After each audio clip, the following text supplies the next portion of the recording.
Mesdames et messieurs, bonjour et merci de nous rejoindre pour cette deuxième journée de l'Assemblée générale donc, du FONGEP. Merci de nous rejoindre pour cette table ronde intitulée « Les politiques publiques et enjeux de financement des associations de jeunesse et d'éducation populaire ». Alors c'est une table ronde qui va durer 1h15. Les questions seront les bienvenues ici dans la salle. Merci d'être venus nombreux.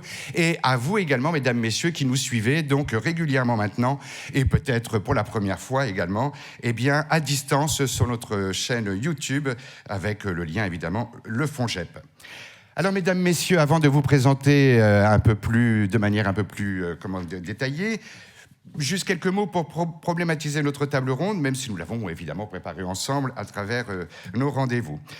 Alors, nous nous retrouvons pour échanger en effet sur les politiques publiques et enjeux de financement des associations de jeunesse et d'éducation populaire. Alors évidemment, c'est une grande ambition et ça fait des années que cela est porté au niveau du FONGEP.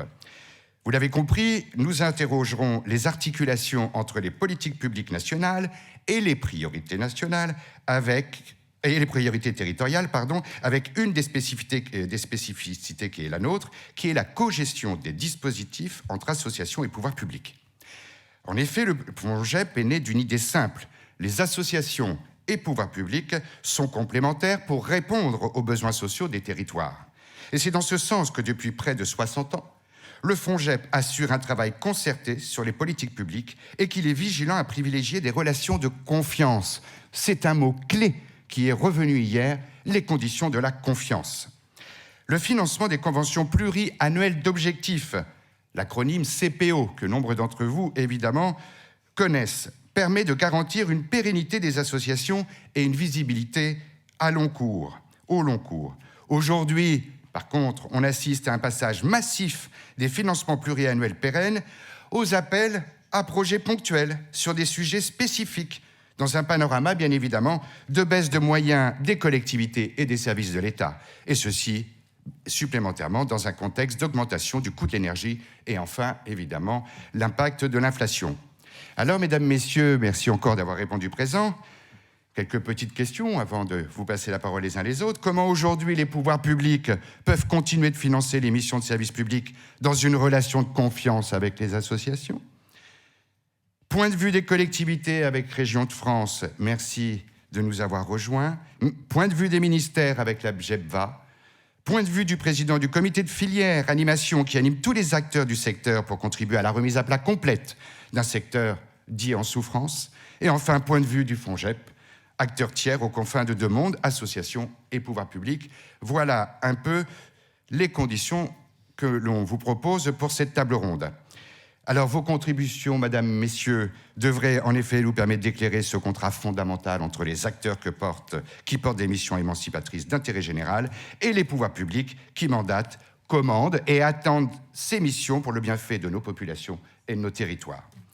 Alors, pour tenter d'avoir en effet un éclairage de vos différents points de vue, quelles lunettes prenez-vous lorsque l'on aborde la question évidemment des financements et de la confiance entre tous les acteurs? Je vais passer d'abord la parole à Madame Aline Louisy-Louis, car vous êtes représentante des régions de France et vous avez évidemment votre regard d'élu local en région Normandie en charge du sport et de la jeunesse.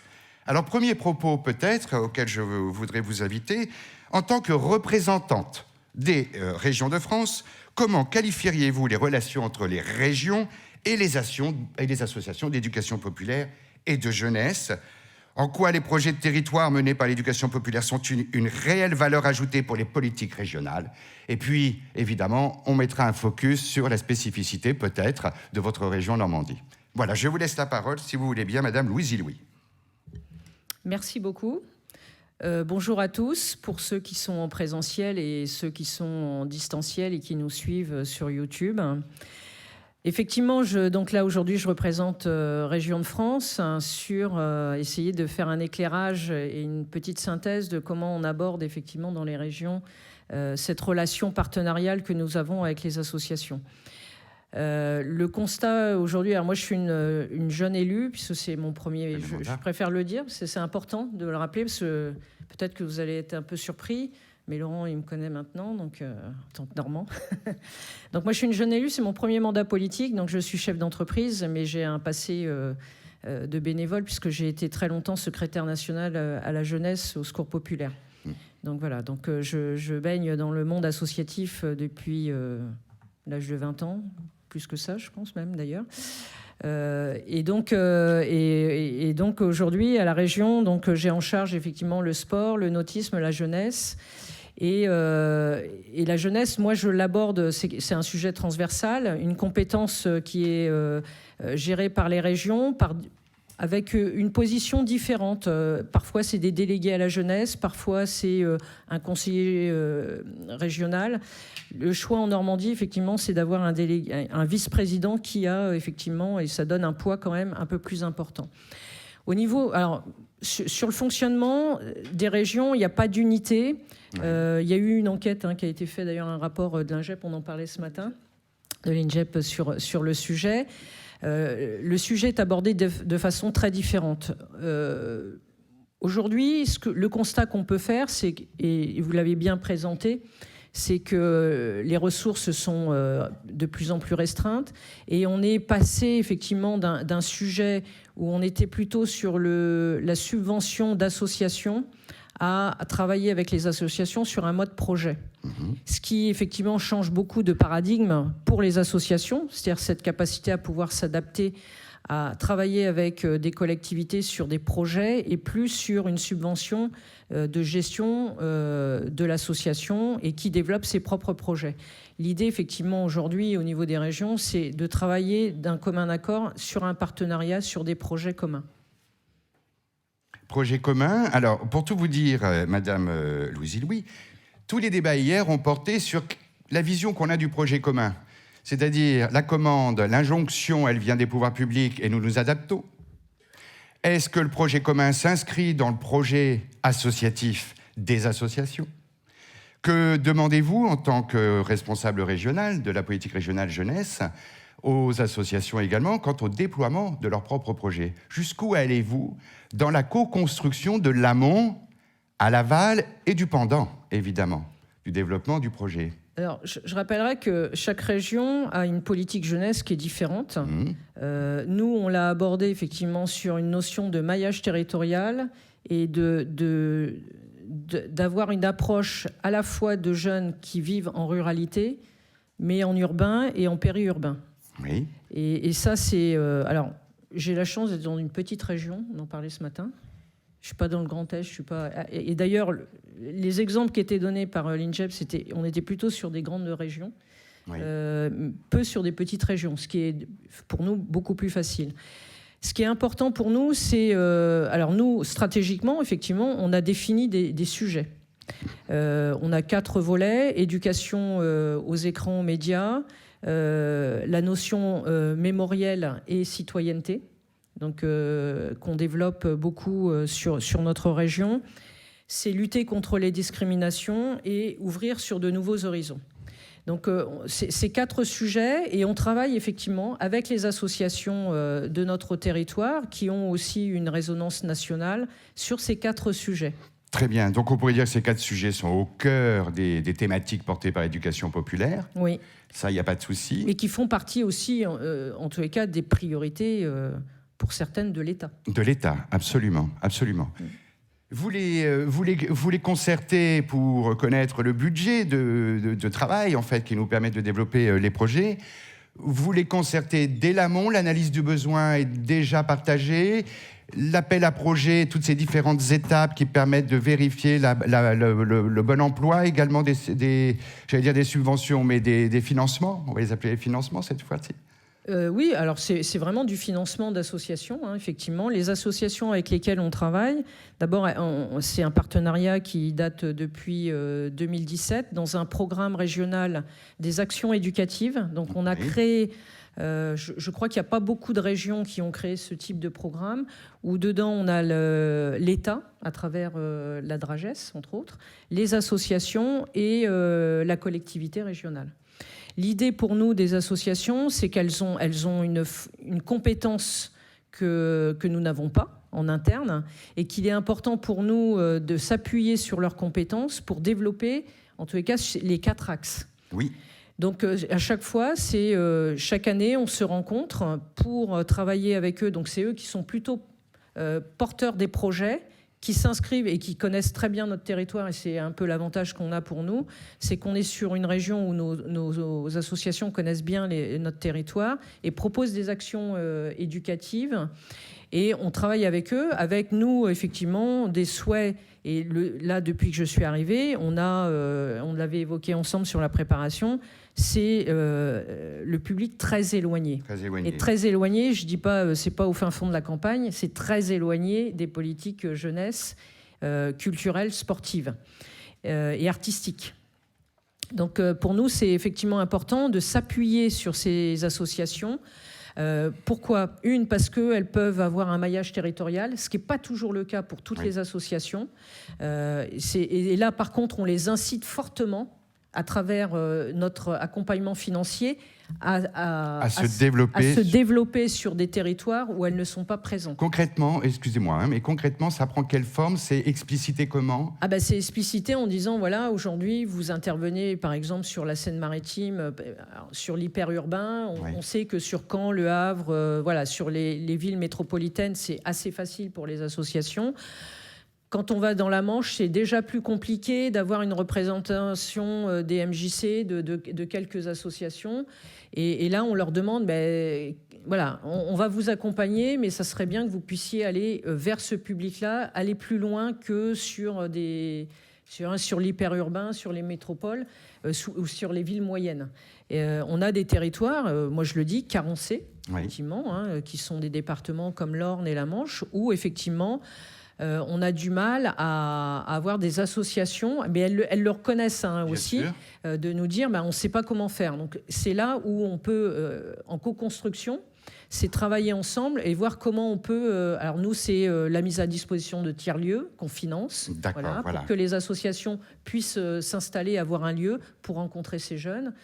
Et à travers nos financements, globalement, ça finance des postes aussi. Ça peut financer des postes. Absolument, bien sûr. Au regard du projet, je peux financer les postes. D'avoir des animateurs, des éducateurs qui peuvent aller sur le terrain et aller au plus près des jeunes qu'on a du mal à capter. Alors, avant de passer la parole à M. Thibault de Saint-Paul, pour revenir un peu en tant que représentante, évidemment, des régions de France, comment vous définiriez la vision qu'ont les régions de l'éducation populaire ? Vous avez 2 heures. Je vais faire court. Parce que c'est une vraie question de reconnaissance et de la spécificité qui est posée par ces acteurs-là également. Alors, moi, j'ai un principe, et je pense que c'est un principe qu'on partage en tous les cas, nous, entre élus, puisque à Région de France, on a des commissions et des ateliers, donc on a un atelier jeunesse, entre autres.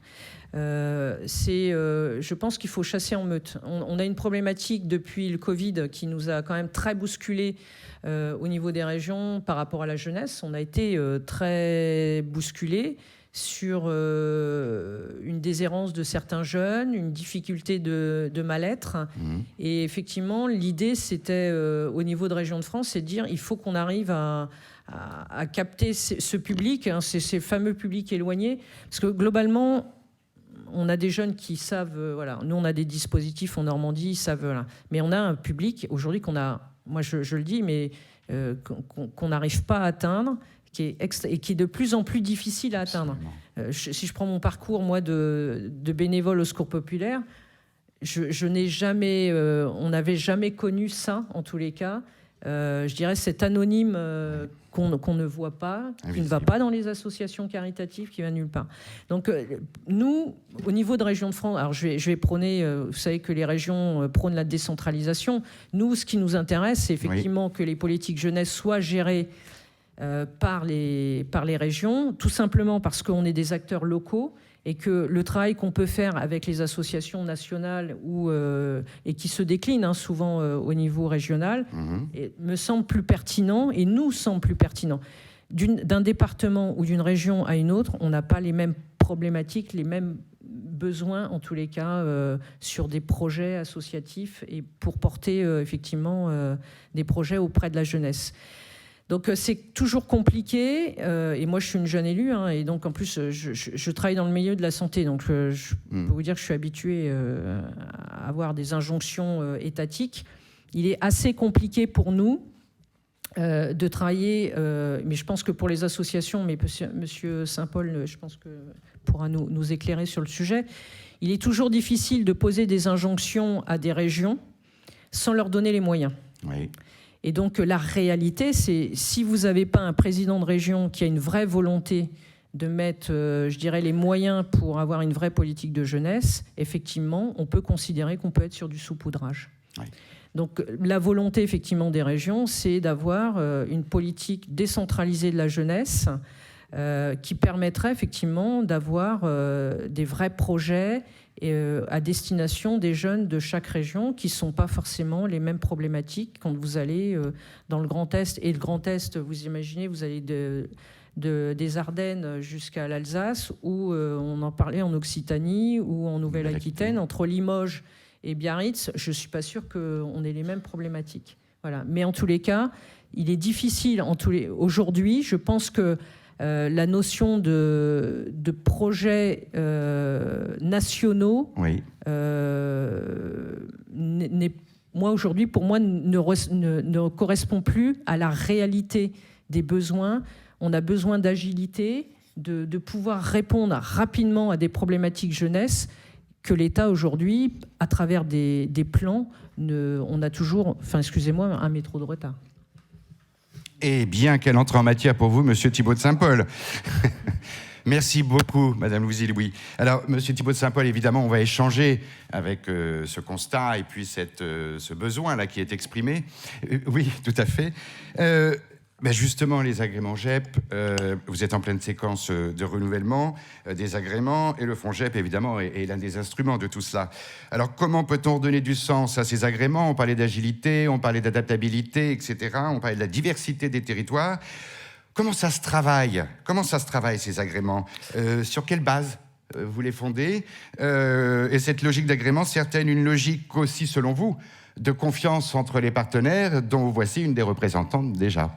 Voilà, pour introduire peut-être vos propos. Tout à fait. Alors, je répondrai après sur les injonctions étatiques. Effectivement, oui. On est d'accord sur le constat et sur les priorités en termes de jeunesse. Effectivement, les jeunes les plus éloignés, très éloignés, les jeunes les plus vulnérables. Effectivement, sur les manières d'agir, je nuancerai quelques points, vous vous en doutez. Alors d'abord, je vais répondre évidemment à votre question, cette question des agréments GEP, qui est aujourd'hui au cœur de notre activité, vous le savez. On a la loi du 24 août 2021, confortant les principes de la République, qui nous demande de procéder à ce renouvellement des agréments GEP.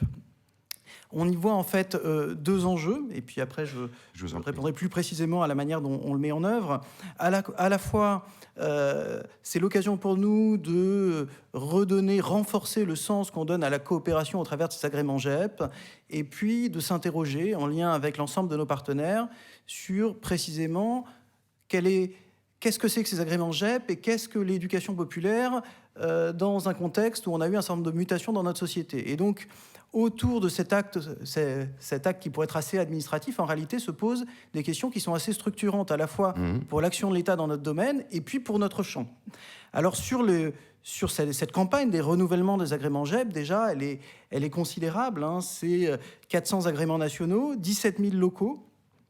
Elle mobilise évidemment fortement l'ensemble de nos services et elle s'appuie à la fois sur tous les critères, les marqueurs de l'éducation populaire, tout en, je le disais, les réinterrogeant à l'aune des mutations de nos sociétés. Je le disais, le premier axe pour nous est, à l'occasion de ces renouvellements, de s'interroger sur le sens de ces agréments eux-mêmes, oui. Et donc de redonner du sens à ce qu'ils portent par la coopération.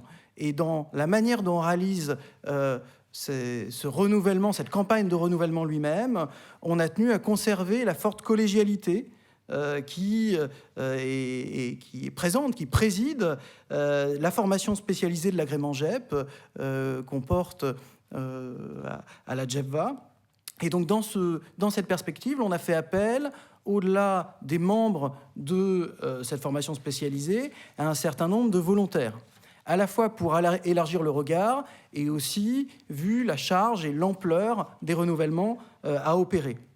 Et donc, on a constitué une équipe ressources d'une vingtaine d'experts externes, et d'ailleurs je tiens à remercier, qui viennent d'horizons divers, mais qui sont pour l'essentiel issus ou du monde associatif, ou des collectivités territoriales. Et donc on retrouve au travers de cette campagne de renouvellement des agréments ce qui fait le cœur de la coopération entre ces différents univers pour porter nos politiques à destination des jeunes, des associations de notre secteur. Les réunions de la formation spécialisée de l'agrément GEP, et Patrick Chenu peut en témoigner, ils sont l'occasion de nombreux échanges, de débats, précisément sur ce qu'est l'éducation populaire et sur un certain nombre d'acteurs qui peuvent apparaître à la marge et où la question se pose véritablement. Est-ce que c'est de l'éducation populaire quand on est une plateforme qui met à disposition des bénévoles pour les associations d'éducation populaire, par exemple, ou certains domaines qui apparaissent spécifiques à un secteur, qui soit lié à la santé, par exemple, et où on se demande, est-ce en réalité de l'éducation populaire, oui ou non? Et il y a de réels échanges à cette occasion. Et donc cet exercice, il est assez symbolique et il nous invite à nous interroger en fait en réalité collectivement sur ce qu'est l'éducation populaire aujourd'hui. Et on est obligé de répondre à ces questions de manière concrète. C'est-à-dire, c'est des questions qu'on pose régulièrement, auxquelles on cherche tous à répondre, mais pour décider si oui ou non on donne l'agrément, en réalité, il faut trancher ces questions. Et il faut trouver un consensus collectif pour dessiner en quelque sorte les contours de ce qu'est l'éducation populaire aujourd'hui et comment on doit la définir. Et ça doit nous permettre aussi de pouvoir faire émerger des propositions et réfléchir à ce que sera l'éducation populaire demain. Très bien. Alors, merci à vous d'ailleurs de repréciser aussi que la question même de la définition du périmètre de ce que l'on nomme éducation populaire est constamment remis en débat. Ça, c'est je pense, une information importante. Vous savez, en même temps que, et ça a été vraiment les propos en fil rouge hier, c'est que être dans l'éducation populaire, c'est être sur le long terme, évidemment. Les impacts sont difficilement mesurables. Il y a du quali, il y a du quanti. Il y a plutôt une injonction sur le quanti vécu par les acteurs, évidemment. Comment vous initiez-vous demain peut-être pas une refonte, mais un changement, un prisme nouveau pour pouvoir entendre ce besoin de temporalité pour agir et être pérenne, évidemment? Tout à fait. C'est un enjeu essentiel pour nous, hein, je le redis, qui est ancien en réalité dans nos pratiques et qui a cessé de s'accroître et de se renforcer. Hein, vous le savez, l'État a signé le 14 février 2014 la charte d'engagement réciproque avec le mouvement associatif et les collectivités territoriales. Et cette charte, elle préconise de privilégier la subvention et les conventions pluriannuelles d'objectifs. Donc en réalité, c'est une direction et une orientation dans laquelle on s'inscrit et qu'on a renforcé d'année en année. Et donc, évidemment, le ministère chargé de la jeunesse, il est attaché à ces outils juridiques. Et évidemment, à titre personnel, je suis convaincu de la nécessité, et on l'est tous ici, de sécuriser les associations et de pouvoir, au travers de ces conventions, créer des liens durables avec le secteur avec lequel nous travaillons. Et donc, à la fois les conventions pluriannuelles d'objectifs, ces CPO, nos postes FONGEP, elles visent à sécuriser les associations dans la manière dont elles vont conduire leurs projets associatifs, voire dans la mise en place de nouvelles actions, de nouveaux projets, dont on discute étroitement et il y a vraiment une co-construction de ce qui va être porté au travers de ces CPO et ces postes FONGEP. Et donc, ils vont aussi, ces CPO et postes FONGEP, servir de levier pour pouvoir convaincre de nouveaux financeurs. Et c'est aussi un enjeu important. Et donc, ils visent à pérenniser des emplois associatifs qualifiés. Et donc, être financé par des CPO, ça permet aux associations de se concentrer sur leur métier, c'est bien l'enjeu, et leur public, en leur évitant des démarches chronophages de recherche de financement. Et donc, c'est vraiment dans ces perspectives qu'on se situe à la GEFVA. Et pour vous donner un ordre d'idée, en 2023, le montant des subventions et des postes FONGEP qu'on a attribués aux associations de jeunesse et d'éducation populaire, c'est plus de 55 millions d'euros. Donc, c'est quelque chose de considérable. En 2022, à la GEFVA, on a financé 67 associations en convention pluriannuelle d'objectifs de 3 ans. Et on a attribué plus de 540 postes FONGEP, jeunesse et éducation populaire, ce qui fait plus de 8 millions d'euros. Donc vous voyez, les montants sont considérables. Au niveau local, c'est près de 38 millions d'euros qui sont réservés aux associations sous forme de subventions et de postes FONGEP. Et donc, sur cette question des CPO, oui. En 2023, on a 90% de notre enveloppe de subventions à la JEVA qui est consacrée à des conventions pluriannuelles d'objectifs. Donc, vous voyez, on se situe bien dans cette orientation avec la volonté de créer des liens sur le long terme et sécuriser les associations avec lesquelles on travaille. Alors 90%, pourquoi 10% restants ? 10% restants pour justement nous permettre de pouvoir financer et aider de nouveaux projets. C'est-à-dire qu'évidemment, on a l'enjeu de pérenniser les associations, mais aussi de permettre à de nouvelles dynamiques, de nouveaux projets d'être portés avec de nouveaux acteurs. Et ça, évidemment, à enveloppe constante. Et donc, outre cette politique de subvention aux associations, on a aussi lancé, mais pour nous de manière complémentaire, des appels à projets. Ça a été le cas pour le plan Mercredi, pour les colos apprenantes, auxquels on tient beaucoup, ou sur un appel à projet Jeunes et Nature, où là aussi on avait un peu moins de 2 millions d'euros. Et donc, nos associations jeunesse, éducation populaire, elles bénéficient aussi dans ce cadre de crédits. Ça a été le cas aussi dans le cadre du plan Mentorat, où évidemment des subventions du FDVA qu'on porte aussi à la JEVA. Le dernier axe, c'est qu'évidemment, compte tenu du caractère transsectoriel, plurisectoriel des associations d'éducation populaire, qui sont aussi mobilisées en politique de la ville, la culture, le social, l'écologie, nos associations, elles obtiennent aussi des crédits d'État dédiés à ces politiques de manière complémentaire. Et nous, on réalise un travail de lien avec les autres ministères ou de portage aussi, de coordination des projets qui sont portés par nos partenaires. Et donc, à titre d'exemple, on peut évidemment rappeler que les associations d'éducation populaire, elles bénéficient des postes FONGEP, GEP, mais aussi des postes FONGEP jeunes ou de ceux politiques de la ville. Culture, cohésion sociale, donc on a une multiplicité de soutiens qui vient renforcer, et notre vigilance est justement que ce soit complémentaire. Merci beaucoup pour toutes ces précisions et nous redonner quelques chiffres qui nous remettent en effet en perspective la puissance évidemment d'intervention de l'État. Mais je me dois évidemment de vous mettre en lien avec Madame la représentante des régions, ce besoin d'agilité, cette perception qu'on est plutôt dans l'injonction. Quelles seraient vos premières réponses peut-être avant de passer la parole à Monsieur Bonater ? Oui, je vous en prie. Allez-y. Merci. Oui, puisque vous l'aviez interpellé, bien sûr.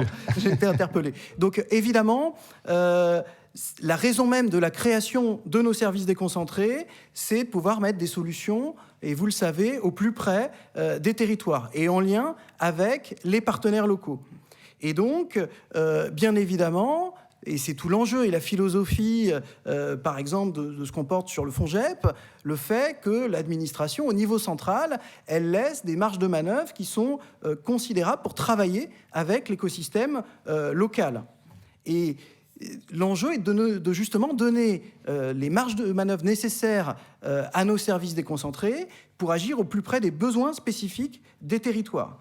Et les services de l'État, vous le savez, ils ont toujours été très ouverts aux partenaires locaux, et en témoigne ce que pourra dire Laurent Bonater sur le comité de filière, dont c'est tout le sens et aussi tout l'enjeu de la dynamique qu'on porte.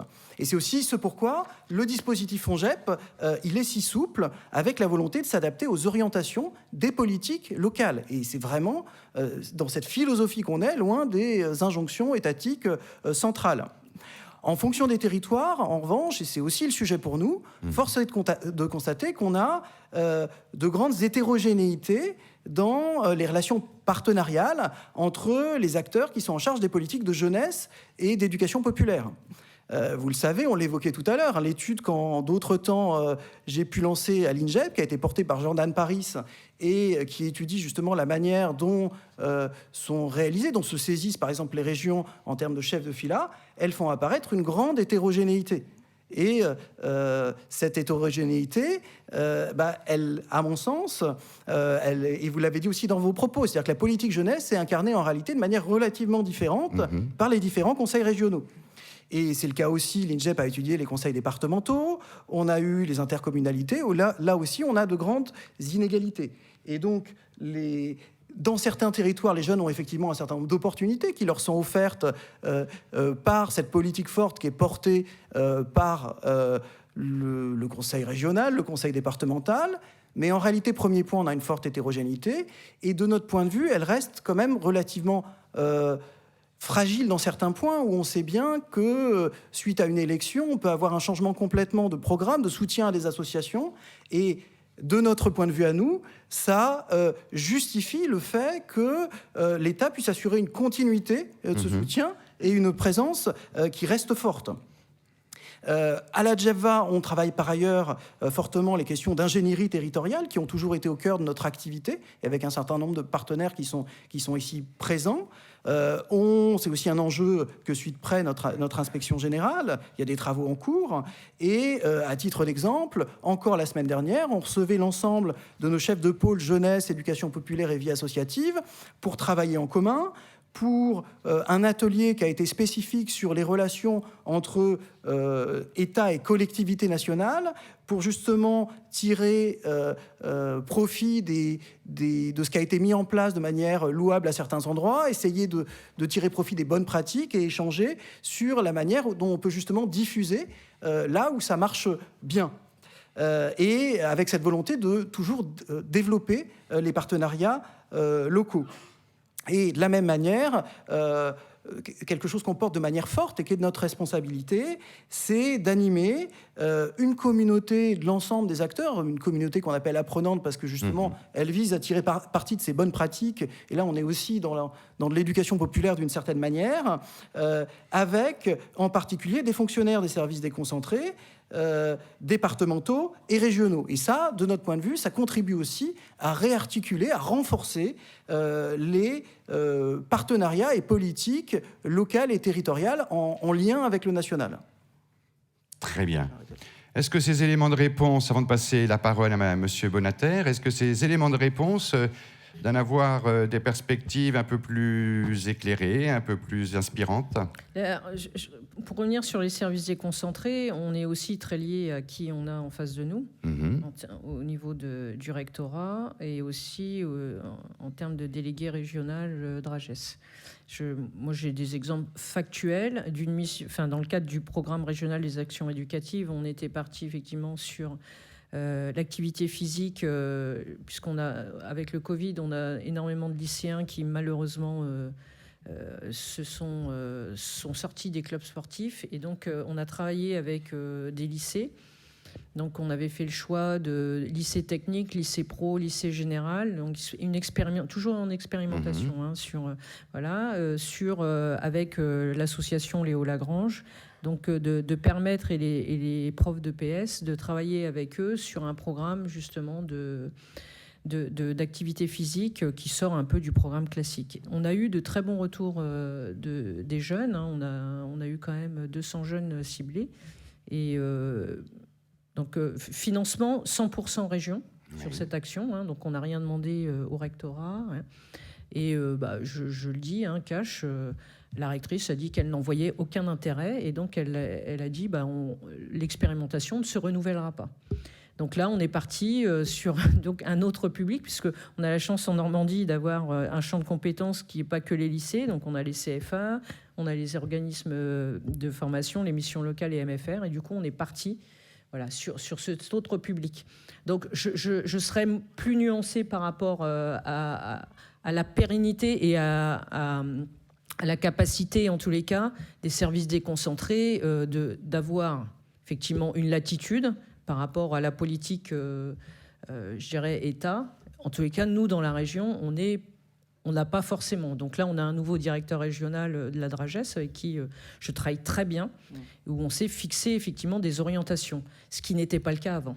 Et en même temps, j'ai l'impression que M. Thibault de Saint-Paul dit, une des façons aussi de gagner, de renforcer nos partenariats, c'est peut-être aussi que les acteurs eux-mêmes, et là je pense aux représentants des régions, sortent un peu d'une situation où la diversité et l'hétérogénéité donnent en fait des conséquences évidemment quant à la confiance entre les acteurs. Alors j'entends bien ce que vous dites sur l'interministérialité déconcentrée nécessaire, et en même temps un besoin aussi que les élus locaux non pas parlent d'une même voix, mais peut-être quelques ambitions communes et une reconnaissance un peu commune de l'éducation populaire pour retrouver un interlocuteur. Alors, on l'a, puisqu'on chaque année, il y a quand même, on labellise les associations. Oui. Donc, je l'ai fait là il y a 15 jours. Donc, à nouveau, le renouvellement ou pas de la labellisation des associations. Et là, c'est un travail collégial. Donc, vous avez des collectivités, départements, régions, DRAGES qui sont présents, représentants des élus départementaux. Donc, c'est un travail qui... Voilà. Donc, il y a une étude qui est faite par les services et les collaborateurs des différentes instances qui permet effectivement de dresser un bilan de chaque association avec les objectifs qui avait été fixé. Voilà. La difficulté, moi, je me suis retrouvée assez en difficulté sur ce sujet-là parce qu'on n'avait pas de critères forcément d'évaluation. Alors, c'est peut-être mon défaut d'être dans la santé, c'est qu'on a l'habitude d'évaluer nos voilà, mais je trouve qu'on manque effectivement de critères d'évaluation. Ce sera l'objet de notre deuxième table ronde, et bien sûr. d'objectiviser, c'est difficile à objectiviser du coup les actions menées. Même si on partageait, nous on voit ces 55 000 jeunes qui ont été touchés par les actions, avec le travail qu'on fait avec les associations sur la région, 250 structures éducatives. Donc ça fait globalement un jeune sur 3 qui est ciblé. Donc voilà, on sait, on a des critères, on sait qu'on a touché du monde. Après, c'est la qualité, voilà, c'est ce qui est intéressant. Moi, je suis pas forcément sur le nombre, mais sur la qualité de l'engagement et du projet qui est porté par l'association et qui permet aux jeunes effectivement d'être avec nous. D'être avec. Je vous en prie. Et puis on laisse la parole à Laurent, évidemment, Bonater tout de suite après. Juste pour dire, il y a pas mal de choses que je partage aussi dans ce que vous venez de dire. Le premier point, c'est qu'effectivement, le côté partenarial, là aussi, marche dans les deux sens. Et on a des DRAGES qui sont un peu démunis et seuls dans certains territoires pour porter leur politique. Et c'est... Voilà, et effectivement, je suis conscient de ce que vous dites, mais en réalité, ça marche dans les deux sens. Il y a aussi des spécificités, et je pense que vous le savez, entre la manière dont c'est porté côté jeunesse, éducation populaire et sport, qui tiennent aussi aux spécificités de ces champs-là. Oui. Et donc, en réalité, les logiques sont pas toujours les mêmes. Et dernier point, évidemment, sur l'évaluation, la nécessité de l'évaluation, on peut que partager ça, avec aussi la volonté de renforcer l'INJEP et tout ce qui permet, dans l'ensemble de nos secteurs, d'avoir des éléments fiables pour penser nos actions. Merci beaucoup à tous deux, vraiment. Monsieur Laurent Bonater, vous avez été longuement cité parce que, évidemment, vous êtes maire de Caudebec-les-Elbeuf. Vous êtes conseiller régional de Normandie, donc évidemment, vous vous côtoyez régulièrement. Et surtout, et on va comprendre l'enjeu, évidemment, vous êtes président du comité de la filière animation. Alors, en qualité de président, on s'était dit en préparation, enfin un terme qui m'était resté à l'esprit, il s'agit aussi de redonner des lettres de noblesse à l'animation, à ses projets, à ses impacts, à ses professionnels, et évidemment des professionnels compétents et pérennes, évidemment, à qui on doit évidemment la possibilité d'avoir une carrière aussi dans le secteur. Alors, en quoi le rôle du comité de filière est-il inédit ? En quoi, selon vous, la particularité de ses membres également permet une dynamique de synergie nécessaire, évidemment, pour pouvoir mieux définir ce dont on parle et mieux définir, évidemment, ce que nous poursuivons. Quels sont donc ces acteurs réunis? Comment parlent-ils et de quoi? Voilà, en gros, donnez-nous à voir un peu ce qui se cache derrière le rideau, enfin qui n'est pas vraiment un rideau évidemment, rideau, on en entend c'est très public ce qu'on fait. Hein. Absolument, c'est le matin. Tout est en ligne sur le site internet du ministère. Absolument. Merci beaucoup, merci déjà pour la richesse des débats, merci beaucoup à Patrick Chenu, à Nouria pour l'invitation. C'est toujours un plaisir d'être à vos côtés. Beaucoup de choses ont été dites et puis votre question est très large. Alors, je vais partir du principe, mais on y reviendra peut-être pendant les questions, que tout le monde sait à peu près ce que recouvre le comité de filière animation, parce que si je me lance dans une description déjà de comment on travaille, je vais prendre le tiers de mon temps de parole. Tous nos publications sont en ligne sur le site tenu à jour par la JEVA. Voilà, jeune.gouv.fr, extrêmement bien tenu à jour, et toutes nos publications sont en ligne. Il y a à la fois des préconisations, des constats, des lignes d'action, voilà. tout ça est en ligne. Alors, je vais à la fois, évidemment, répondre à votre question, puis rebondir un peu sur les débats qui ont eu lieu avant. Alors, sur votre question, et vous avez utilisé le mot lettre de noblesse, moi je parle souvent de reconnaissance, parce que je considère que les lettres de noblesse, pour autant que ce terme ait encore un sens dans notre République du XXIe siècle, je pense qu'elles sont là. Enfin, si on est ici, on est tous convaincus de la qualité du travail qui est mené par l'éducation populaire, par les collectivités. Le sujet, c'est... Et vraiment, moi, depuis que j'ai pris la présidence du comité de filière en octobre, j'ai beaucoup parcouru le terrain. Alors, beaucoup la Normandie, évidemment, parce que je suis conseiller régional normand, mais aussi toute la France. Et ce qui revient d'abord, avant les rémunérations, avant la formation, avant les carrières, avant les moyens financiers, c'est la reconnaissance. Et je le dis toujours, moi, je suis maire d'une ville de 10 000 habitants, une ville populaire, avec un secteur animation très fort, qui est géré en régie par la commune de Caudebec, en l'occurrence, 45-50 animateurs à temps plein, enfin, le temps le plus plein possible, en fonction évidemment des missions. C'est l'absence de reconnaissance au sens où c'est pas dans le débat. Oui. Et c'est pas dans le débat. Les parents d'élèves, les concitoyens vont me parler évidemment de la cantine, ils vont me parler évidemment de l'école, ils vont me parler évidemment de la petite enfance très fortement, parce que la petite enfance, c'est l'étape 1 à 2 mois, 3 mois, quand il faut faire garder le gamin. Et il y a ce voile de non-dit sur ce qu'ils appellent encore tous la garderie. Sur l'éducation informelle, voilà, c'est pratique, ce que ça apporte. Et le niveau d'exigence qualitative ou pas qualitative, parce qu'on sait bien que nos concitoyens sont parfois contradictoires dans leurs demandes, mais je le trouve pas assez constitué, et nos collaborateurs, animateurs, directeurs en souffrent, parce que ils ont l'impression souvent d'être les bouches-trous de la journée des enfants et pas dans cette véritable continuité l'occupationnel, la garderie, pédagogique qu'on veut faire. Et quand je dis ça, je dis pas qu'ils le font pas, évidemment, ils le font pleinement. On a signé des PEDT, on travaille sur des projets partagés, on a des comités de pilotage, on essaie de toujours faire converger les programmes de l'éducation nationale, ce qu'on fait nous, la qualité qu'on amène, etc. En fonction des heures, évidemment, on fait pas la même chose à 7h30 du matin, à midi et le mercredi, ou sur les vacances scolaires, évidemment. Il n'y a que des professionnels dans la salle, donc chacun a ça à l'esprit. Donc la reconnaissance, et finalement... Et on le voit, là, c'est venu un peu au début du mois de juin dans le débat public, c'est venu, et ça vient souvent sur la pénurie. C'est d'ailleurs une des raisons de la création du comité de filière, hein, c'est la pénurie du nombre d'animateurs, j'allais dire de jeunes, mais pas forcément de jeunes, parce que moi j'ai aussi des exemples d'animateurs qui deviennent animateurs à 40, 45 ans en reconversion professionnelle et qui sont souvent des bons professionnels, même si c'est évidemment pas le volume principal de nos collaborateurs. Et donc ça vient, là on l'a vu, à juste titre, Exopé, les professionnels, je crois que Patrick s'est aussi exprimé dans les médias, ont porté la voix il nous manque des collaborateurs. Mais ça peut pas être la seule question qu'on se pose ensemble. Évidemment, c'est le point dur, c'est le point focal, c'est pour ça qu'on est là. C'est donner envie aux gens de nous rejoindre, donner envie à des futurs animateurs, à des futurs dirigeants de centres ou gestionnaires de centres de faire carrière avec nous, d'avoir une rémunération correcte, d'avoir une reconnaissance, d'avoir une formation qui leur permet de faire carrière, d'évoluer dans leur profession, avec évidemment une espèce de pyramide un peu compliquée dans les métiers de l'animation. On sait bien qu'on a beaucoup de gens sur le terrain et très peu de postes d'encadrement, et que plus vous montez dans les postes d'encadrement, moins ça a à voir d'ailleurs avec les métiers de l'animation. Moi, mes cadres dans ma commune qui gèrent la direction de l'animation, ils font surtout des dossiers administratifs, techniques, des procédures, des réponses à l'appel à projet qui sont, ça a été évoqué tout à l'heure, l'appel à projet, il y a qualité et limite, hein.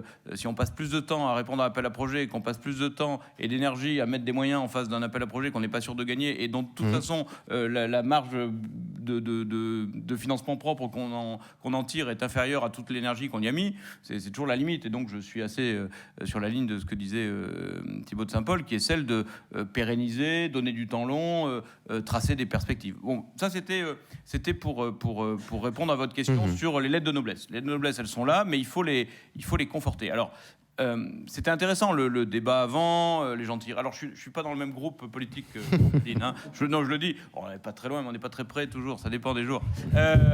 Et donc il y a les gentilles régions, le méchant État, et sur le terrain, entre nous, si je résume la position des maires et des collectivités territoriales, il y a les deux écueils c'est les pires. C'est-à-dire, il y a soit la gestion de fait, soit la relation client-acheteur, quoi. Et c'est pas ce qu'on souhaite faire ensemble. Et c'est pas du tout ce que doivent faire les collectivités et l'éducation populaire.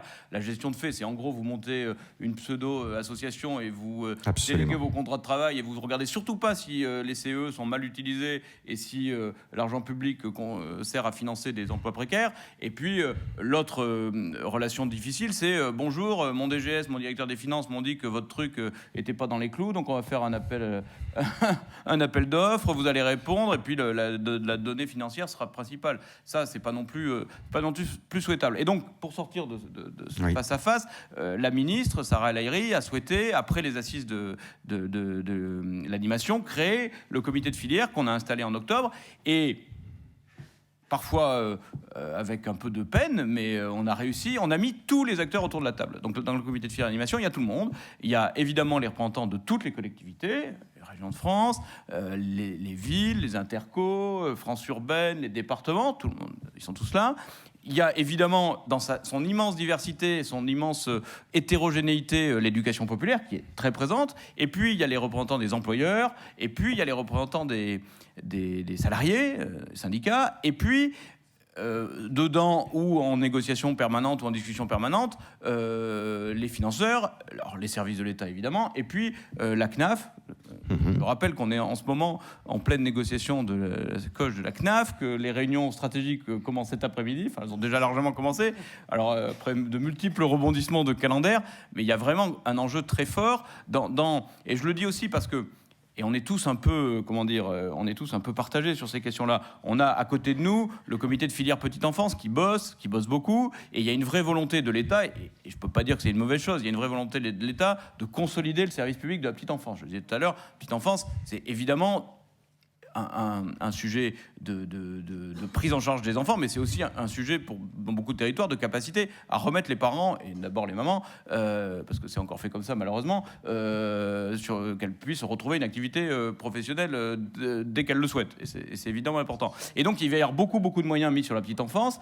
Je peux que m'en réjouir, mais il ne faut pas que tous les moyens mis sur la petite enfance obèrent l'idée qu'il faut quand même aussi des moyens sur la jeunesse qui ne sont pas du tout les mêmes. On ne parle pas du tout des mêmes sommes, on n'est pas du tout sur les mêmes montants, et il faut qu'on aille chercher à la fois dans le prochain budget de l'État et du coup dans la coche de la CNAF des financements pérennes, à la fois sur des généralisations d'expérimentations qui ont marché sur le territoire, parce qu'il y a beaucoup d'expérimentations qui marchent dans les CAF locales et donc il faut les faire remonter, et puis aussi sur des flux financiers réguliers, même débat que sur l'appel à projet ou le temps long, il faut aussi du temps long. Et donc voilà ce qu'on fait au comité de filière animation. On fait parler dans un cadre général des gens qui se connaissent, évidemment. Il ne veut pas dire que les gens ne se parlaient pas avant le comité de filière, ils se parlaient évidemment, mais ils se parlent différemment, dans un cadre différent. On sort du face-à-face, du chien de faïence.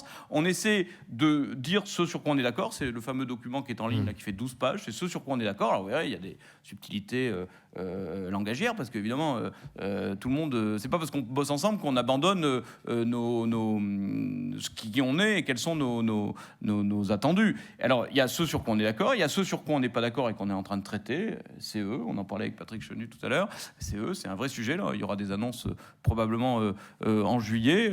On est en train de doser l'intensité entre à la fois la volonté de progresser sur le niveau de rémunération des CE, sur leur usage, et en même temps, on ne veut pas déstabiliser tout le secteur et ceux qui ont encore besoin d'utiliser ce mode un peu dérogatoire parfois sur certains territoires. Donc c'est la complexité. Et puis, et je vais finir là-dessus parce que je suis trop long, sur le comité de filière qui fête donc sa première année là et qui va repartir pour une deuxième année, la ministre me l'a confirmé cette semaine, on va commencer maintenant à rentrer de manière plus transversale dans les sujets qui sont primordiaux pour nous, notamment la relation avec l'éducation nationale. Oui. Je parlais des CE. Alors, il y a aussi des embellis. Hein. On voit le BAFA repart, le BAFA à 16 ans. Là, je vais adresser avec Sarah El Haïry, on va adresser une lettre à toutes les collectivités pour expliquer que les jeunes BAFA que vous formez, qu'on forme dans vos associations qui ont le BAFA à 16 ans, bah, ils sont à peu près autant employables que les gens qui avaient le BAFA à 17 ans et demi, et qu'il faut bien les accueillir, qu'il y a une question d'encadrement évidemment, mais qu'on ne peut pas avoir dit pendant 3 3 ans ou 4 ans que c'était la pénurie d'animateurs et que maintenant on veut pas des jeunes brevets BAFA. Il faut les. Et alors, tu as raison, les retours de vos associations d'éducation populaire sont très favorables, ils sont très motivés. Donc accueillons-les. Merci pour toutes ces précisions. Et puis je retiens et je passe la parole du coup à Patrick Chenu, en tant que président du FONJEP. On est ici dans un lieu évidemment tripartite, État, collectivités locales, associations.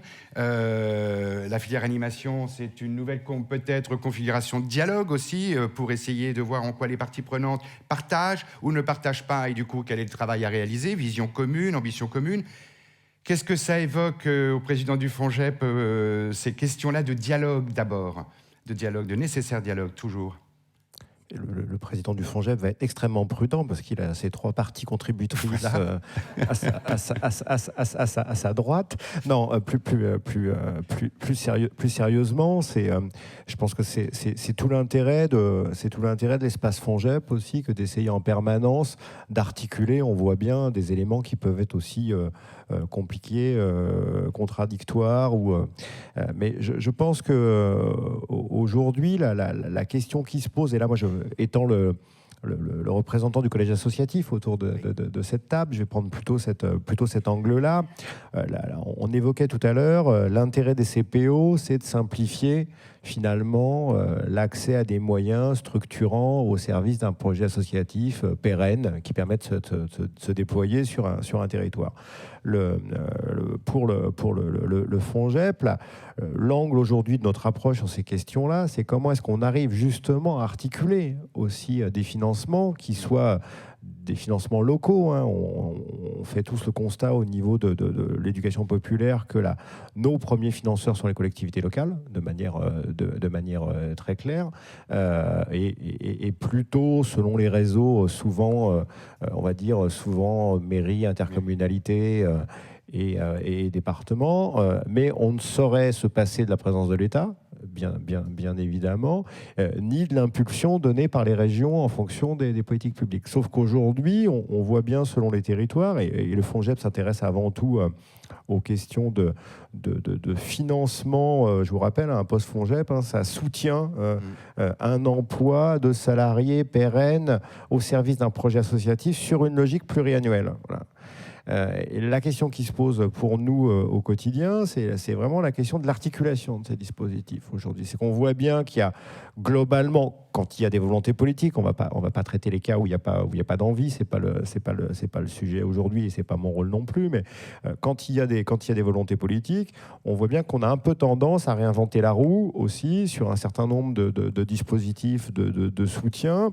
Et ce qu'on essaye de faire au niveau du FONJEP, c'est aussi d'ouvrir des portes, de tendre des perches et de se dire est-ce qu'on n'aurait pas intérêt dans cette situation particulière de tension où effectivement la question de la reconnaissance est extrêmement importante, mais on l'évoquait hier notamment dans les échanges sur le sens du travail, on ne peut pas du tout écarter la question de la rémunération. C'est-à-dire qu'on c'est ce qu'on disait, en gros, dans la table ronde sur le sens du travail, le salaire symbolique, à un moment, ne compense plus la faiblesse du salaire financier en tant que tel. Donc, comment est-ce qu'on arrive à trouver des espaces, des lieux et des outils qui permettent d'articuler des soutiens à la vie associative? Et ça, c'est un peu une des questions qui agite un peu le FONJEP dans une époque où on voit bien que tout le monde réfléchit à comment est-ce qu'on articule ces questions de politique publique. Donc on a le FONJEP, c'est une coquille, une belle coquille, mais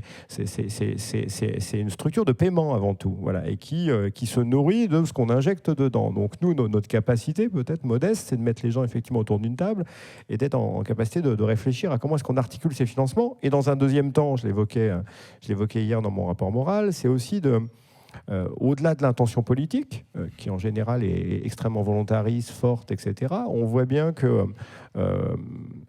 faire qu'un dispositif, vous l'évoquiez en termes de couverture territoriale, Madame la Vice-présidente, faire qu'un dispositif atteigne sa cible, son public, c'est quelque chose d'assez compliqué. Moi, je décris souvent l'action du FONGEP et son conseil d'administration comme étant un lieu où on essaye d'affiner les politiques publiques. C'est-à-dire qu'en gros, on nous en confie une en déploiement, et ben, l'intérêt d'avoir dans le tour de table à la fois les financeurs et les acteurs associatifs qui vont en bénéficier pour mettre en œuvre leurs projets, c'est que cette politique publique, on est en capacité à un moment de l'améliorer au fur et à mesure. Voilà. On l'a fait sur le plan de soutien aux colos, aux organisateurs de colonies de vacances. On l'a fait sur les FONGEP jeunes. On a mobilisé les réseaux pour que ça fonctionne. Et ça fonctionne aujourd'hui.